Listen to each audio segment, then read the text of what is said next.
Hello students, video first और video second में आपने संकरण की डेफिनेशन और संकरण के नियम पढ़े और संकरण के प्रकार में एसपी संकरण को आपने पढ़ा। अब इस वीडियो में हम संकरण के दूसरे प्रकार sp2 संकरण और sp3 संकरण पढ़ेंगे। तुम्हें यह वीडियो अच्छा लगेगा, आशा करती हूँ।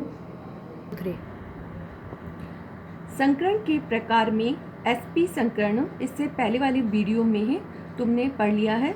अब अपन sp2 संकरण पढ़ेंगे। sp2 संकरण में एक s कक्षक और दो p कक्षक आपस में मिल करके मिक्स होकर के समान ऊर्जा वाले तीन sp2 संकर कक्षक बनाते हैं। ये तीन संकर कक्षक 120 डिग्री के कोण पर समतल त्रिभुजीय आकार में अभिविन्यासित रहते हैं। इसके sp2 संकरण का एग्जाम्पल है BF3 SnCl2 C2H4 CO3-2 और NO3-। sp2 संकरण का ऑर्बिटल रिप्रेजेंटेशन इस प्रकार से है। sp2 संकरण का ऑर्बिटल रिप्रेजेंटेशन इस प्रकार से है। sp2 संकरण में एक s कक्षक और दो p कक्षक आपस में मिल करके समान ऊर्जा समान आकृति के तीन नए sp2 संकरित कक्षक बनाते हैं और ये sp2 संकरित कक्षक के बीच में 120 डिग्री का कोण होता है और इनका आकार समतलीय त्रिभुजीय होता है। इसका बेस्ट एग्जाम्पल है BF3। BF3 के अणु में sp2 संकरण पाया जाता है। BF3 का अगर हम स्ट्रक्चर देखें तो BF3 में बोरोन परमाणु कुल 3 सिग्मा बंध बनाता है। अतः बोरोन परमाणु को 3 बंध बनाने के लिए 3 अयुग्मित इलेक्ट्रॉन चाहिए, जो कि बोरोन परमाणु की उत्तेजित अवस्था में ही संभव है। स्टूडेंट्स, बोरोन का निम्नतम अवस्था में इलेक्ट्रॉनिक विन्यास 1s ऑर्बिटल में 2 इलेक्ट्रॉन, 2s ऑर्बिटल में 2 इलेक्ट्रॉन और 2p में 1 इलेक्ट्रॉन होते हैं। यह इसकी निम्नतम अवस्था का इलेक्ट्रॉनिक विन्यास है। परंतु BF3 में बोरोन परमाणु 3 सिग्मा बंध बनाता है, तो 3 सिग्मा बंध के लिए बोरोन के पास 3 अयुग्मित इलेक्ट्रॉन होने चाहिए।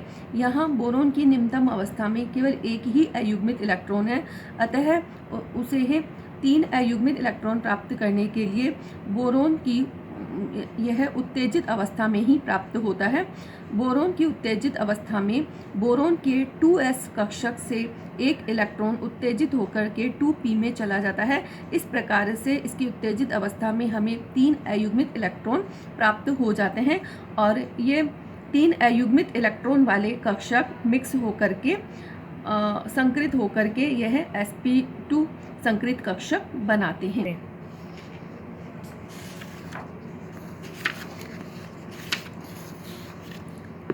BF3 में 3 F परमाणुओं के 2p कक्षकों में एक अयुग्मित इलेक्ट्रॉन होता है, जो कि बोरोन परमाणु के तीनों sp2 संकरित कक्षकों से पृथक पृथक अतिव्यापन करके 3 सिग्मा बंध बनाता है, जो परस्पर 120 डिग्री का कोण बनाते हैं।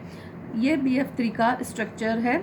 ये बोरोन परमाणु है जिसके कि 3 संकरित कक्षक हैं और यह फ्लोरीन परमाणु का p कक्षक है। अब तीनों फ्लोरीन परमाणु बोरोन के संकरित कक्षक के साथ अतिव्यापन करके 3 सिग्मा बंध बनाते हैं और इनका आकार समतलीय त्रिभुजीय होता है और बोरोन के दोनों संकरित कक्षकों के बीच में 120 डिग्री का कोण होता है। नेक्स्ट sp2 संकरण का एग्जाम्पल है SnCl2 अणु। SnCl2 में है टिन में sp2 संकरण पाया जाता है। टिन वर्ग 14 अर्थात कार्बन वर्ग में ही आता है, अतः इस टिन की संयोजकता कोश का इलेक्ट्रॉनिक विन्यास 5s2 5p2 होता है। SnCl2 में टिन परमाणु 2 सिग्मा बंध बनाता है और टिन के पास ग्राउंड स्टेट यानी कि निम्नतम अवस्था में 2 अयुग्मित इलेक्ट्रॉन होते हैं। अतः इसे उत्तेजित अवस्था की आवश्यकता नहीं होती, क्योंकि यह SnCl2 में 2 ही सिग्मा बंध बनाता है और इसकी निम्नतम अवस्था में 2 ही अयुग्मित इलेक्ट्रॉन होते हैं। टिन में क्योंकि टिन के अंदर SnCl2 में टिन परमाणु में sp2 संकरण पाया जाता है। अतः टिन का एक S कक्षक और 2 P कक्षक आपस में मिक्स होकर के और 3 sp2 संकरित कक्षक बनाते हैं।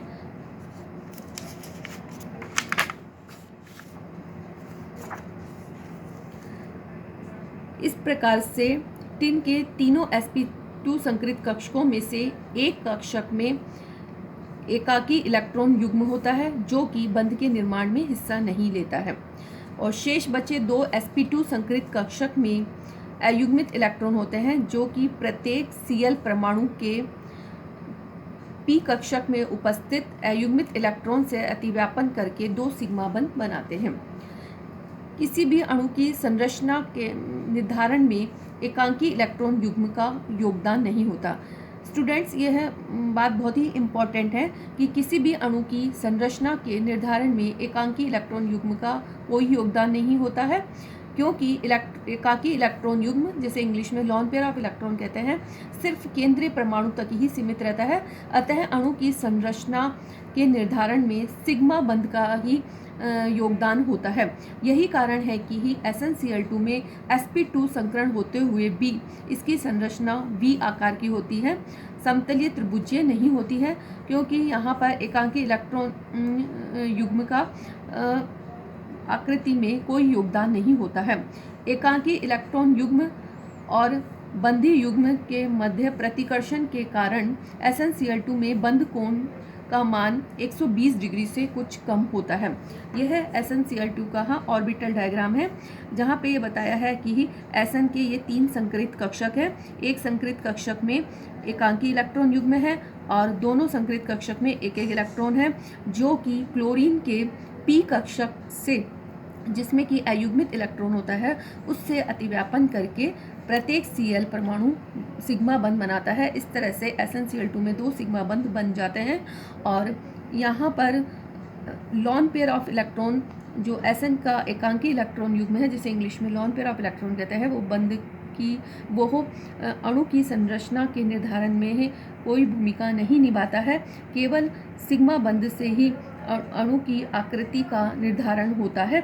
इसीलिए SnCl2 की संरचना V शेप की ही होती है। संकरण का नेक्स्ट प्रकार है sp3 संकरण।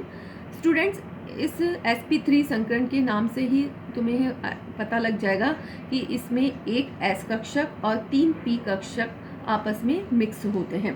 तो इस प्रकार के संकरण में एक S कक्षक और 3 P कक्षक आपस में मिक्स होकर के समान आकृति वह ऊर्जा वाले 4 sp3 संकरित कक्षक बनाते हैं, और ये चारों sp3 संकरित कक्षक एक दूसरे से 109 डिग्री 28 मिनट के कोण बनाते हुए चतुष्फलकीय आकार में व्यवस्थित रहते हैं। sp3 संकरण का एग्जाम्पल है CH4, मीथेन, अमोनिया, H2O और H3O+। ये किस तरह से sp3 संकरण का निर्माण होता है? ये एक S कक्षक है जिसका आकार गोलीय होता है, और ये 3 P कक्षक हैं जो कि प्रत्येक P कक्षक होता है वो डंबल की शेप का होता है। ये 3 P कक्षक और एक S कक्षक आपस में मिक्स हो करके यहाँ पर ये 4 sp3 संकरित कक्षक बनाते हैं, और प्रत्येक sp3 संकरित कक्षक दूसरे sp3 संकरित कक्षक से 109 डिग्री 28 मिनट के कोण बनाता है, और इन चारों sp3 संकरित कक्षक चतुष्फलकीय आकार में अभिविन्यासित होते हैं। sp3 संकरण का एग्जाम्पल है CH4 अणु में हम sp3 संकरण को समझेंगे। CH4 अणु में केंद्रीय परमाणु कार्बन होता है, जो कि 4 हाइड्रोजन परमाणुओं के साथ 4 सिग्मा बंध बनाता है। अतः कार्बन के पास 4 सिग्मा बंध बनाने के लिए इसके पास 4 अयुग्मित इलेक्ट्रॉन होने चाहिए, जो कि कार्बन की निम्नतम अवस्था में ही नहीं होते। अतः कार्बन को उत्तेजित अवस्था की आवश्यकता होती है। कार्बन की निम्नतम अवस्था का इलेक्ट्रॉनिक विन्यास होता है। 2s में 2 इलेक्ट्रॉन होते हैं और 2p में प्रत्येक कक्षक में एक एक इलेक्ट्रॉन होता है। अतः इसकी निम्नतम अवस्था में 2 अयुग्मित इलेक्ट्रॉन होते हैं। परंतु कार्बन मीथेन में 4 सिग्मा बंध बनाता है, तो इसे 4 अयुग्मित इलेक्ट्रॉन चाहिए, जो कि इसकी उत्तेजित अवस्था से ही प्राप्त किया जा सकता है। अतः कार्बन की उत्तेजित अवस्था में 2s कक्षक से एक इलेक्ट्रॉन 2p में चला जाता है। इस प्रकार से कार्बन में ही 4 अयुग्मित इलेक्ट्रॉन आ जाते हैं और कार्बन का एक s कक्षक और ये 3 p कक्षक जिसमें कि अयुग्मित इलेक्ट्रॉन है, वो आपस में मिक्स होकर के 4 नए संकृत कक्षक बनाते हैं, जिन्हें हम sp3 संकृत कक्षक कहते हैं।